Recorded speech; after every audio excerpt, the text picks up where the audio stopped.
ក្នុងក្បាលត្រីដែលមានតម្លៃត្រឹមតែប៉ុន្មានរៀលមិននឹកស្មានថាអាចដកបានរបស់មួយយ៉ាងដែលអាចទុកជាគេមរតកបានសោះមិនមែនជារឿងលេងសើចទេរបស់នេះលាក់ខ្លួននៅក្នុងមាត់ត្រីឆ្ពិនខ្មៅធំមនុស្សម្នាតែងហៅវាថាថ្មត្រីឆ្ពិនខ្មៅឬថ្មប្រលឹងត្រីតាមពិតទៅវាមិនមែនជាថ្មទាល់តែសោះហើយក៏មិនមែនជាឆ្អឹងដែរ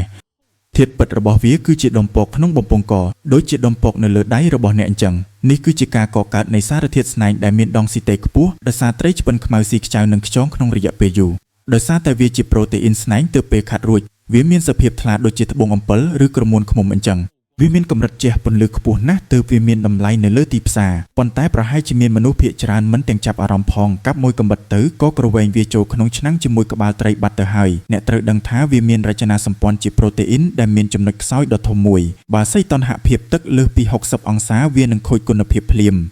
ដូច្នេះហើយទើបអ្នកដែលយល់ដឹងពិតប្រាកដទើបដឹងថាត្រូវតែវះយកវាចេញទាំងនៅឆៅលុះត្រាតែឆ្លងកាត់ការខាត់យ៉ាងផ្ចិតផ្ចង់និងប៉ះពាល់ជាមួយជាតិប្រេងតិចតួចពីស្បែកមនុស្សក្នុងរយៈពេលយូរពណ៌របស់វានឹងប្រែពីពណ៌លឿងមាសទៅជាពណ៌ក្រហមក្រមៅរលោងស្រិលដល់ដំណាក់កាលនេះវាមិនមែនត្រឹមតែជាដុំពកបំពង់កទៀតទេប៉ុន្តែវាជាមាសទន់ដែលគេប្រមាញ់ក្នុងពិភពវត្ថុសន្សំបើរបស់ដែលមានគុណភាពល្អអាចលក់បានតម្លៃរាប់រយឬរហូតដល់រាប់ពាន់យន់ឯណោះ